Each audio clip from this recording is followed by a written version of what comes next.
Si el año lectivo comenzase hoy, en las escuelas y liceos de nuestro país regiría el criterio de aislamiento por COVID-19 que las autoridades establecieron en enero y no el que el Ministerio de Salud Pública dio a conocer este miércoles. ¿Cuál es la razón? Los consejeros de la ANEP discrepan con que exista en las aulas una distinción entre los estudiantes vacunados y los que no lo están, además de que consideran inviable la organización de una logística en que los directores de los centros sepan qué alumnos están completamente vacunados y cuáles se infectaron con el coronavirus en los últimos 60 días. Así empieza la nota que el diario El País tiene a propósito de esta situación extraña que ha quedado planteada en las últimas horas y que tiene otros enfoques también en la prensa. Recuerden, lo tratamos ayer, el Ministerio de Salud Pública informó el miércoles la flexibilización de los criterios de aislamiento de niños y adolescentes. Redujo los tiempos de cuarentena y, ante un eventual brote en una clase, limitó los aislamientos masivos a aquellos alumnos que no están inmunizados por la vacunación o por haber transitado la enfermedad. Las autoridades educativas, dice el artículo, tomaron conocimiento de este cambio de la política a través de un correo electrónico que el ministro Daniel Salinas le envió al presidente del CODICEN, Robert Silva. El documento técnico, el cual todavía no tenía la firma formal de la ordenanza que luego dio a conocer el Ministerio de Salud Pública, fue objeto de discusión el miércoles entre los consejeros. En esa sesión, que tuvo lugar en horas de la tarde, hubo consenso en que los criterios sanitarios son resorte de la autoridad sanitaria, pero el cambio de protocolo requiere de una mirada educativa y las condiciones no están dadas para efectivizar una actualización de la normativa. ¿Qué sentido tiene decirle a un niño que se aísle 5 días y al otro 8? ¿Cómo una maestra va a hacer funcionar a su clase en medio de una pandemia, exigiéndole a algunos que no vayan a clase y a otros sí? ¿Cómo se puede distinguir a un niño de preescolares de un niño de primaria si a veces son hermanos o incluso a veces comparten la misma aula, como pasa en la educación rural? ¿Cómo podemos exigirle a un padre que nos diga si su hijo está vacunado si la vacunación no es obligatoria? Estas preguntas que yo acabo de leer son algunas de las preguntas retóricas que planteó en el CODICEN el consejero Juan Gavito. Según Gavito, para la implementación de los nuevos criterios que estableció el Ministerio de Salud Pública hay problemas operativos, como la construcción de bases de datos y seguimiento de casos, pero sobre todo hay problemas conceptuales sobre cómo exigir algo que no es obligatorio y por qué distinguir a quienes están vacunados de los que no. Ayer habló el propio presidente de la República, Luis Lacalle Pou, de toda esta situación. Dijo que su gobierno no quiere tener políticas que puedan discriminar y, por lo tanto, la postura educativa y gubernamental será sensiblemente distinta a la recomendación del Ministerio de Salud Pública. Esto es textual del presidente. Como ocurrió a lo largo de la pandemia, recordó Lacalle Pou en su visita a la Expo Durazno, el Ministerio de Salud Pública hace recomendaciones y luego la decisión de un cambio de protocolos le corresponde al Poder Ejecutivo o, en caso de la enseñanza, a la autonomía de la ANEP. También habló ayer el ministro de Educación y Cultura, Pablo da Silveira, que anunció su oposición a cualquier medida que implique discriminar entre vacunados y no vacunados. Da Silveira, que es cercano al consejero Gavito, agregó: la realidad es muy dinámica, esperemos que a medida que comiencen las clases podamos haber flexibilizado algunas de las medidas.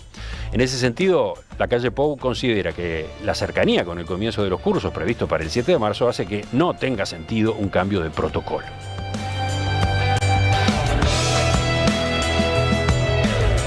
Ustedes saben, habíamos tenido un adelanto de esta, ¿cómo decirlo?, polémica, cuando el mismo miércoles y ayer de mañana acá en Perspectiva se escucharon voces de pediatras y pedagogos advirtiendo sobre los problemas que podía generar la implementación de criterios diferenciales para la asistencia a clase según el estado vacunal.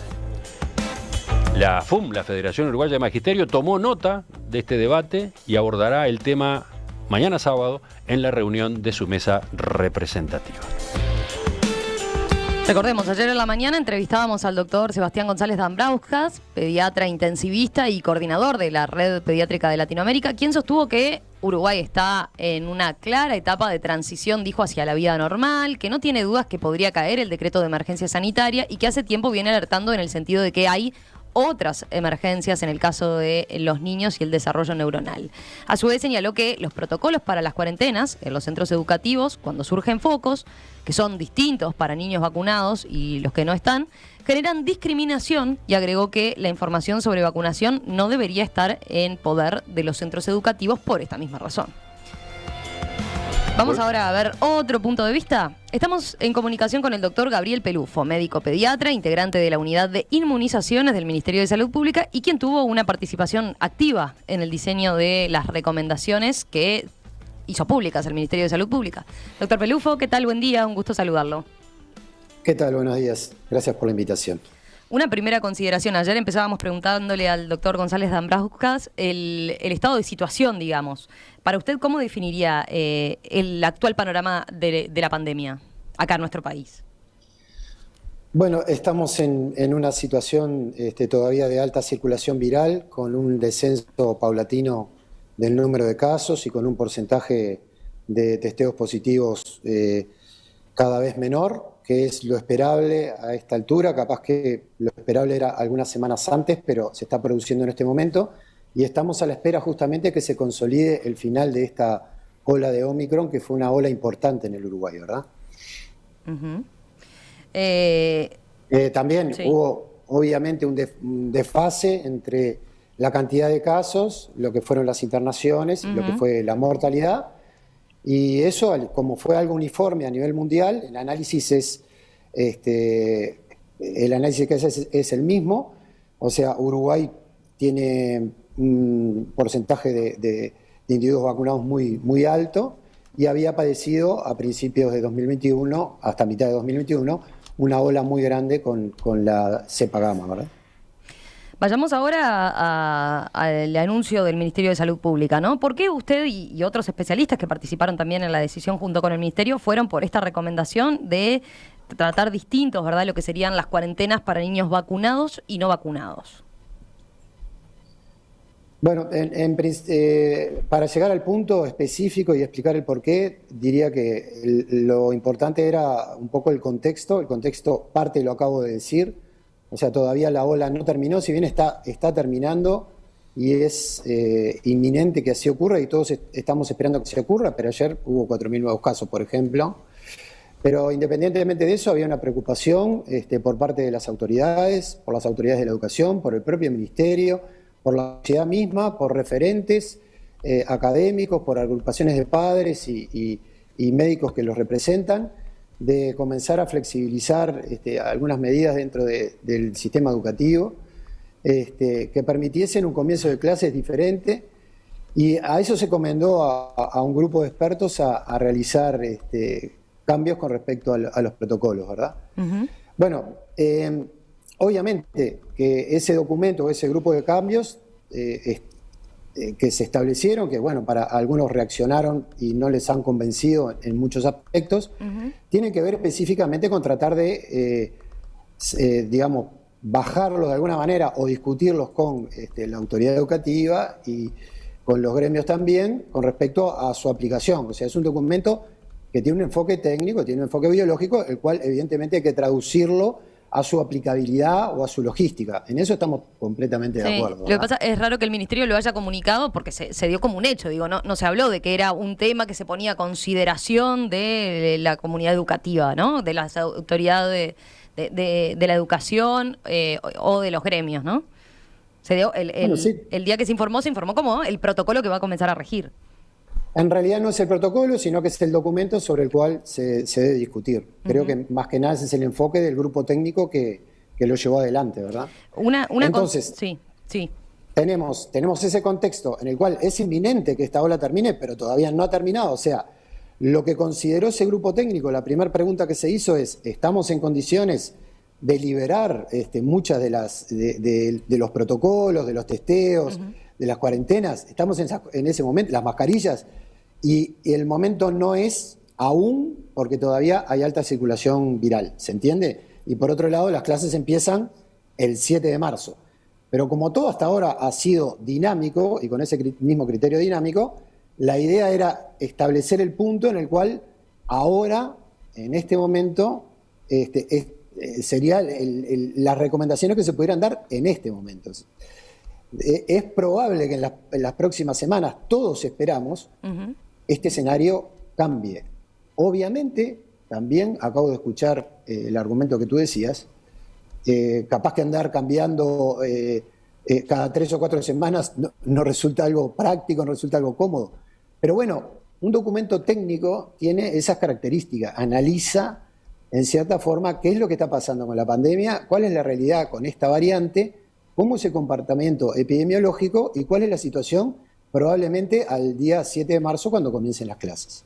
Ahí en ese sentido algo que llamó la atención fue que cuando la Comisión Asesora de Vacunación en noviembre pasado dio, digamos, el visto bueno a la vacunación contra el coronavirus en niños, ¿verdad?, de entre 5 y 11 años, ahí un aspecto en el que ponía énfasis es en que la vacuna o la situación, el estatus vacunal, como se dice, de los niños no debería suponer una limitante a este grupo etario para su acceso a cualquier actividad, ¿no?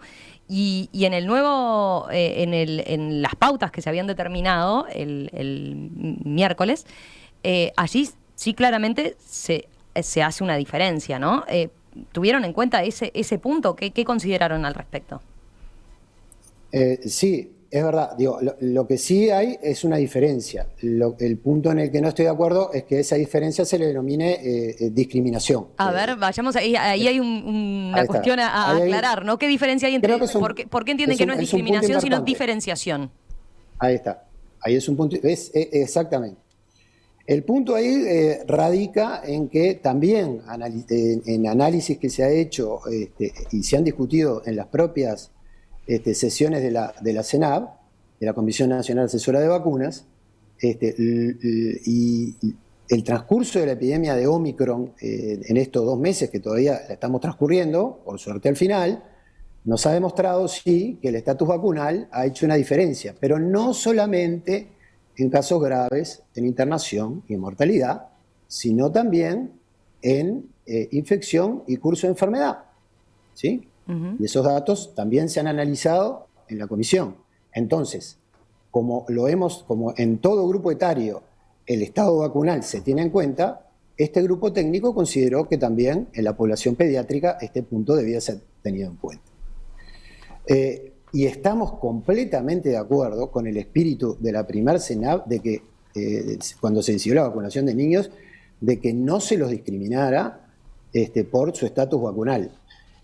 Discriminarlo sería no permitirles acceder o hacer un listado de niños vacunados y no vacunados, o quien está vacunado va al paseo y quien no está vacunado no va al paseo. Ese tipo de cosas estamos completamente de acuerdo. Es más, este documento técnico incluye aquel niño que durante esta ola, en estos 60 días, haya padecido la enfermedad.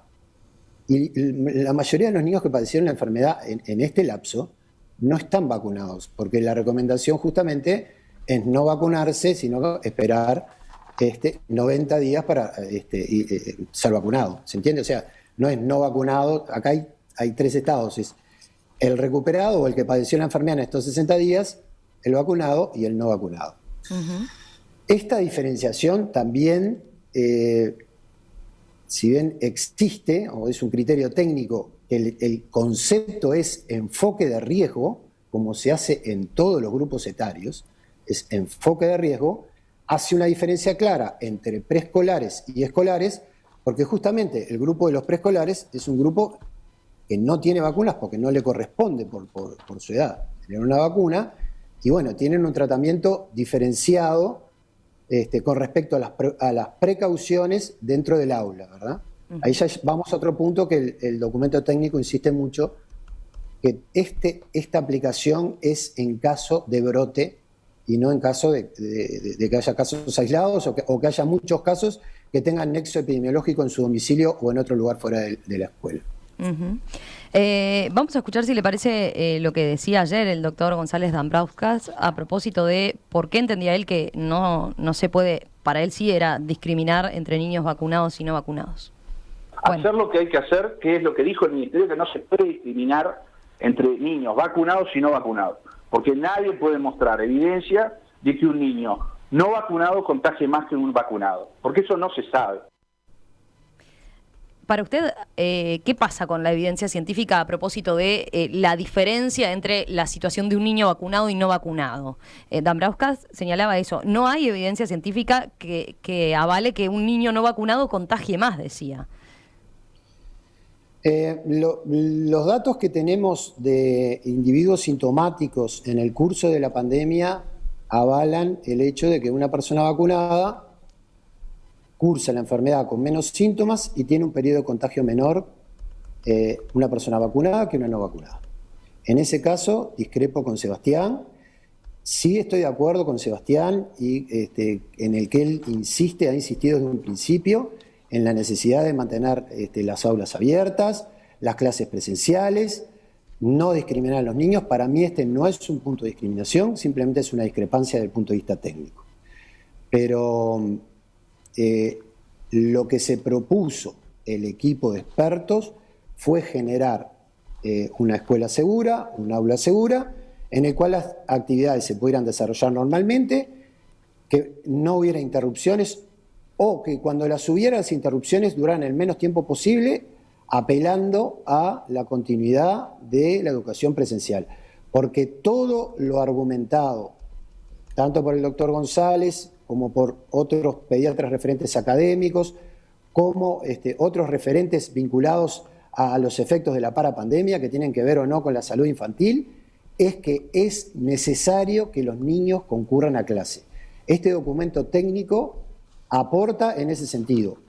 Es de recibo que haya actores que consideren que no es suficiente o que habría que avanzar más. Por supuesto que es de recibo. Y si hay autoridades inclusive que consideran que hay un riesgo discriminatorio, bueno, entonces el documento debe ser revisado para que esto de ninguna manera constituya para nadie, y sobre todo para los papás y para los niños, un documento que alguien considera que pueda ser discriminatorio. En ese sentido... Ustedes incluso el grupo... No, esto no es blanco y negro, acá hay muchos grises y hay lugares de punto de acuerdo. Yo creo que hubo reuniones de parte del equipo técnico con padres, con representantes de padres, dentro de los que estaba Sebastián y otros médicos también. Yo creo que es necesario discutirlo y ahora, como ustedes decían, es necesario discutir este documento con las autoridades y más si las autoridades ya se expresaron públicamente que tienen algunos puntos que no les quedan claros, que no están de acuerdo o que no pueden ser llevados a cabo desde el punto de vista logístico. Pero vuelvo sobre la pregunta que le hacía hoy más temprano, ¿no? Está claro que lo que hasta ahora hay evidencia aparentemente con el tema de la vacunación es que quien transita la enfermedad lo transita más leve en todo caso o no llega a un cuadro grave en relación a quien no está vacunado, ¿no? Pero eso decía incluso el doctor González Dambrauskas, no se vio diferencias importantes en los niños, ¿no? Niños incluso que no estaban vacunados porque a veces hasta no habían llegado, ¿no? La ola de Omicron, recordemos, se dio en pleno proceso de vacunación de los niños. Hay muchos que ni siquiera llegaron a darse la primera dosis, no por un tema de la decisión familiar, sino porque se contagiaron antes, ¿verdad? Entonces, voy a eso. ¿Hay diferencias efectivamente? En el caso de los niños, ¿hay diferencias que sean significativas entre un estado vacunal y otro? Pero vuelvo al punto.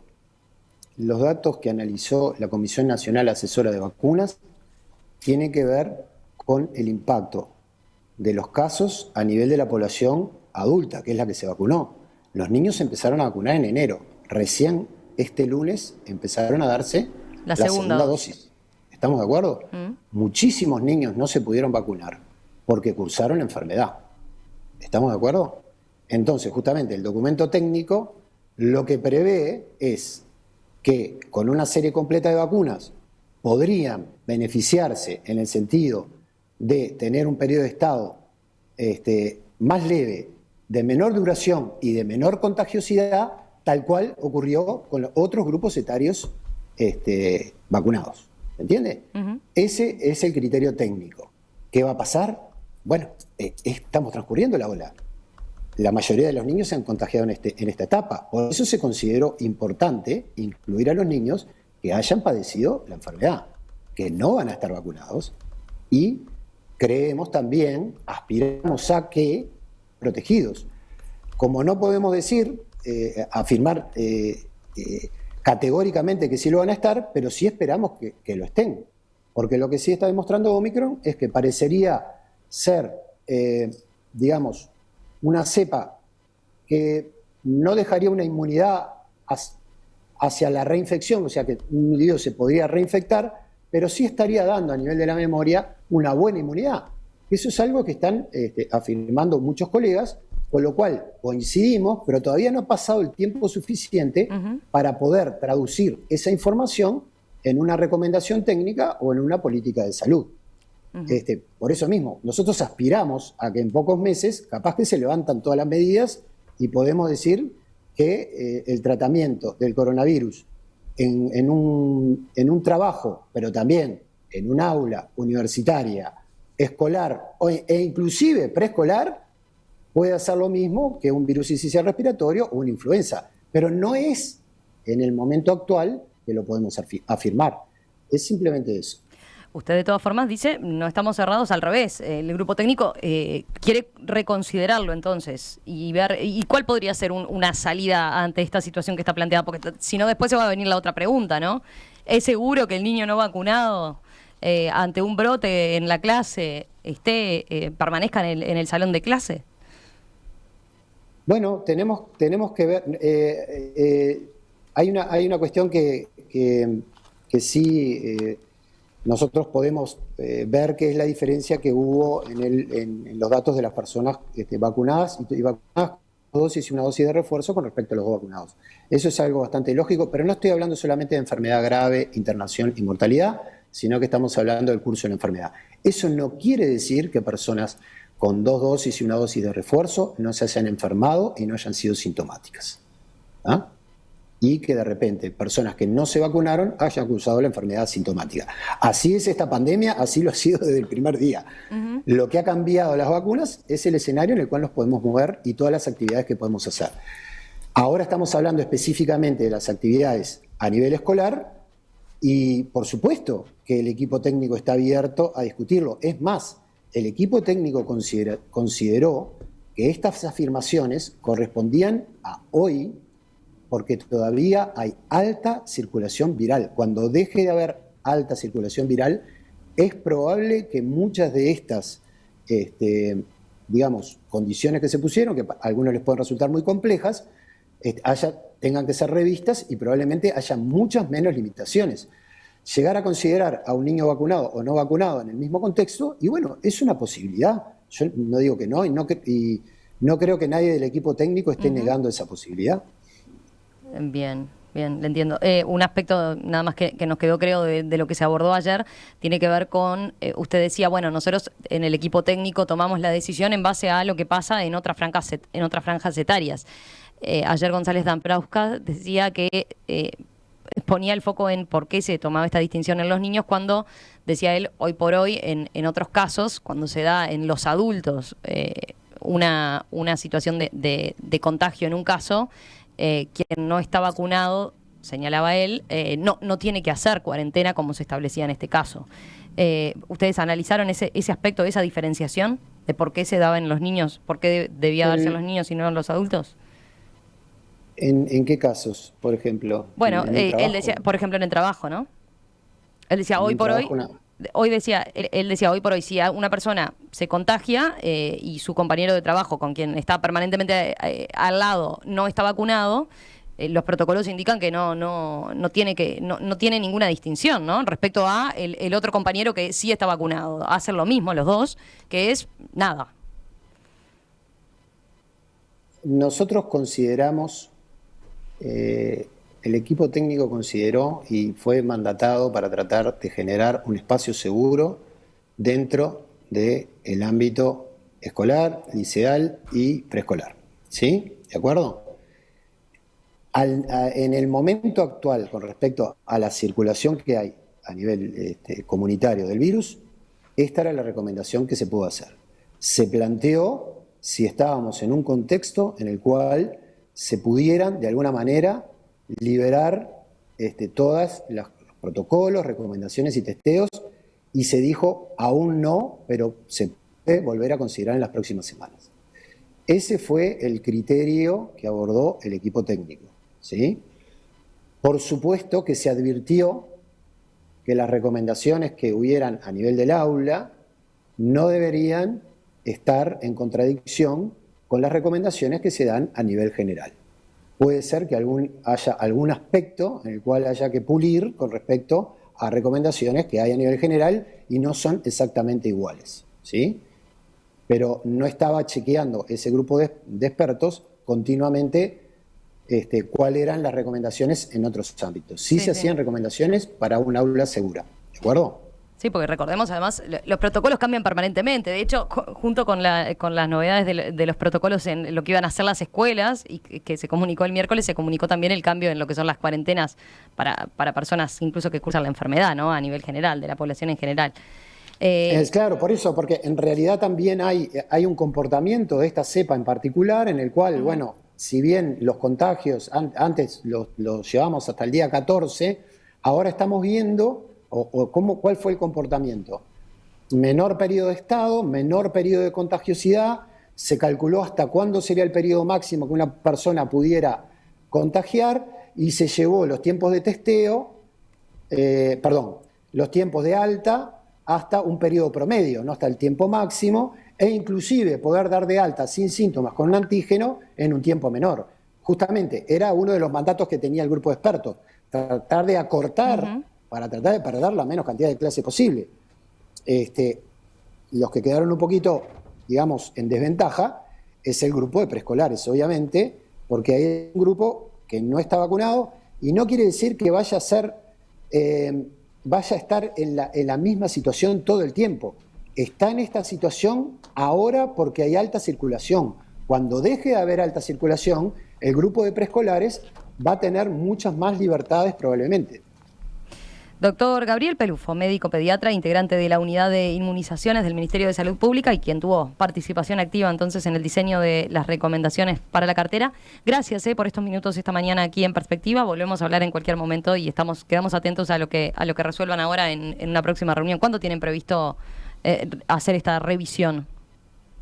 En realidad ahora vienen una serie de reuniones que son tiempos políticos en los cuales obviamente va a haber reuniones a otro nivel en el cual capaz que se convoca nuevamente al equipo técnico para rever algunos de los aspectos. Eso es algo que puede ocurrir eventualmente en las próximas horas.